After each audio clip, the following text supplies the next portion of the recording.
Buying a home is the biggest investment in your life, and preparing for a home purchase can be overwhelming and stressful, but it doesn't have to be. In this video, I'll be breaking down the process step by step so you feel confident and prepared the whole way through.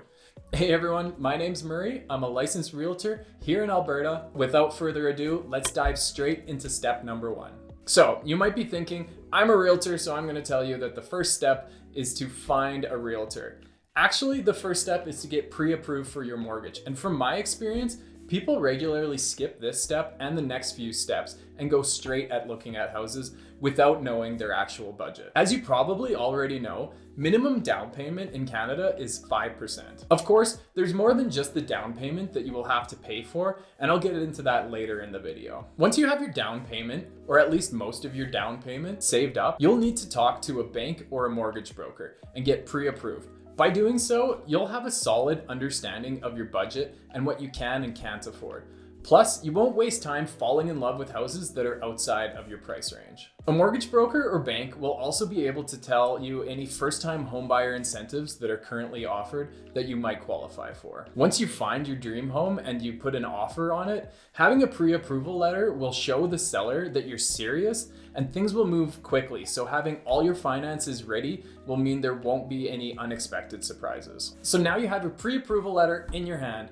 This is where you'll need to find a realtor. It's not just sellers that need realtors. A buyer needs one as well. A local realtor will have extensive knowledge and can help you every step of the way. Working with a realtor can save you time, energy, and money. The best part, as a buyer, you typically don't have to pay any fees. Many buyers are unaware, but a single realtor can show you any property that's available for sale. All you need is one number saved in your phone. See a home for sale and you'd like to view it? Just reach out to your realtor to schedule a showing. It's that simple. It can also be beneficial to work with a realtor when buying new construction property. Many buyers assume that working directly with the builder will result in a better deal for themselves. However, that's not always the case. Builders agents represent the builder and not the buyer, so they may not have your best interests at heart. This is why it's important to have an independent agent working on your side, looking out for you. When searching for a real estate agent, it's important to find someone who will do more than just unlock a door. Look for an agent who will be dedicated to finding the perfect property for you, responding promptly to your calls and questions, offering expert advice, and avoiding any pushy sales tactics. While word of mouth recommendations can be helpful, it's always a good idea to do your own research, such as checking online reviews and social media to ensure you found the right one for your needs. Step 3 is to prioritize what's most important for you in your future home. Your realtor can help you find the perfect home, but first you need to let them know what your must-haves, would like to haves, and complete deal breakers are. Some of the most important things to consider are location, size, layout, property type, and condition of the home. Let's start with location, as it's a permanent factor that cannot be changed. If location is important to you, narrow down your search to a preferred area and focus your search from there. Think about where you would regularly commute to, such as work, schools, and grocery stores. The property type is also a very important factor. Are you looking for a single-family detached house, an apartment, duplex, townhouse, or maybe a suited property? When it comes to size and layout, you have to ask yourself, how many bedrooms and bathrooms do you need now and in the future? What's the minimum square footage that you require? Do you need a garage or somewhere to park your car? Finally, the condition of the property. Think about the age and overall condition of the home and whether you're comfortable with making repairs or renovations. Keep in mind that making changes to the house, such as painting or changing the floors, should be budgeted into the total cost. This is obviously not an extensive list, so take your time and really think about what's most important to you. If you're a first-time home buyer, it's okay if you don't know exactly what you want. You'll figure it out as you see more homes.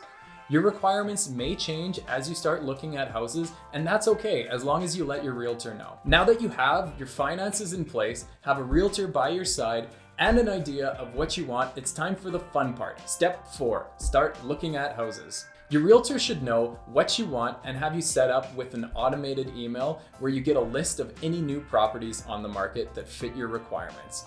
I personally keep an eye out for any new listings that come on the market every day. If I do see a property that I feel my clients will absolutely love, I call them immediately so we can get them through the door as soon as possible. When you're looking at houses, make sure you ask questions if you have any.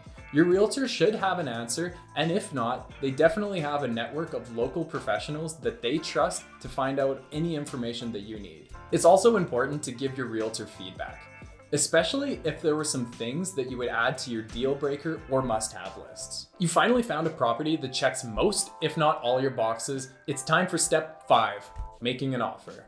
Thankfully, you've been working with an all-star realtor that has prepared you for this part where it gets real fast. There's quite a few pieces of paperwork that you'll need to sign, and understanding the terms is very important. I like to sit my clients down, go over the contract, and answer any questions that they might have. There are 5 key components to an offer that you need to be aware of. The first and most important component of your offer is the price. Everybody wants to get a good deal, and that includes the seller, so keep that in mind. The price that you offer depends on a variety of factors, such as, but not limited to, how long the property's been on the market, whether it's a buyer or seller's market, or maybe there's another offer on the table. The second is inclusions, items that are not attached to the house, such as appliances, window coverings, and believe it or not, even garage door openers do not come with the property unless specified in the contract.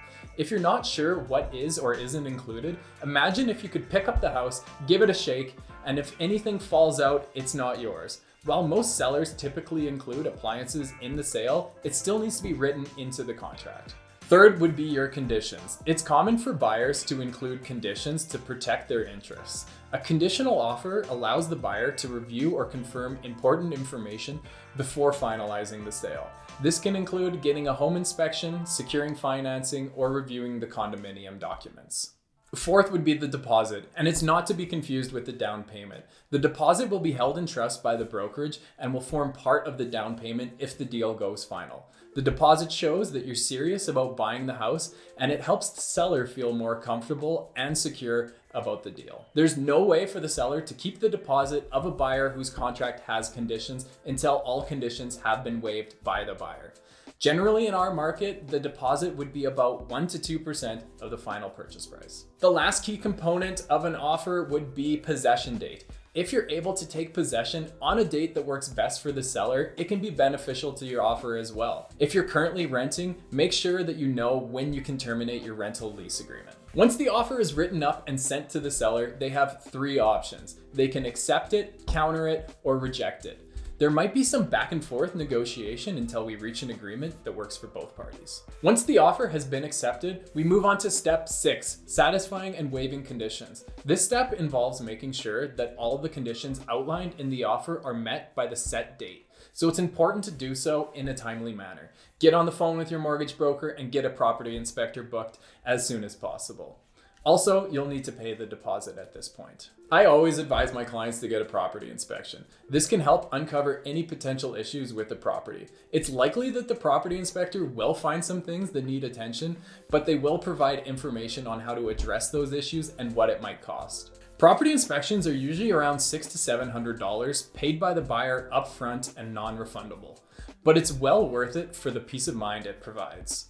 If the inspection reveals anything that you're not comfortable with, you have the option to renegotiate the offer, or if necessary, back out and get your deposit back. If all goes well and you're able to waive the conditions, the house is now sold, but we aren't quite done yet. At this stage, you'll need to finalize all the legal paperwork with the help of a lawyer. I always suggest start shopping for a lawyer early on and get some quotes so that when we reach this step, you'll be ready to go. Your lawyer will go over the remaining documents with you and make sure that you understand everything that you're signing. Your realtor and mortgage broker will work with your lawyer to ensure that they have all the necessary information that they need and answer any questions that might arise. You will need to purchase home insurance as well. Your lawyer will require that you have it as part of your mortgage agreement. While it's not mandatory, I highly recommend doing a pre-possession walkthrough at least 24 hours in advance of the possession date. This will give you a chance to double check that the property is in the same condition as it was when you submitted your offer. Lastly, don't forget to set up your utilities so you have your lights on for your housewarming party. You made it to the final step, possession day.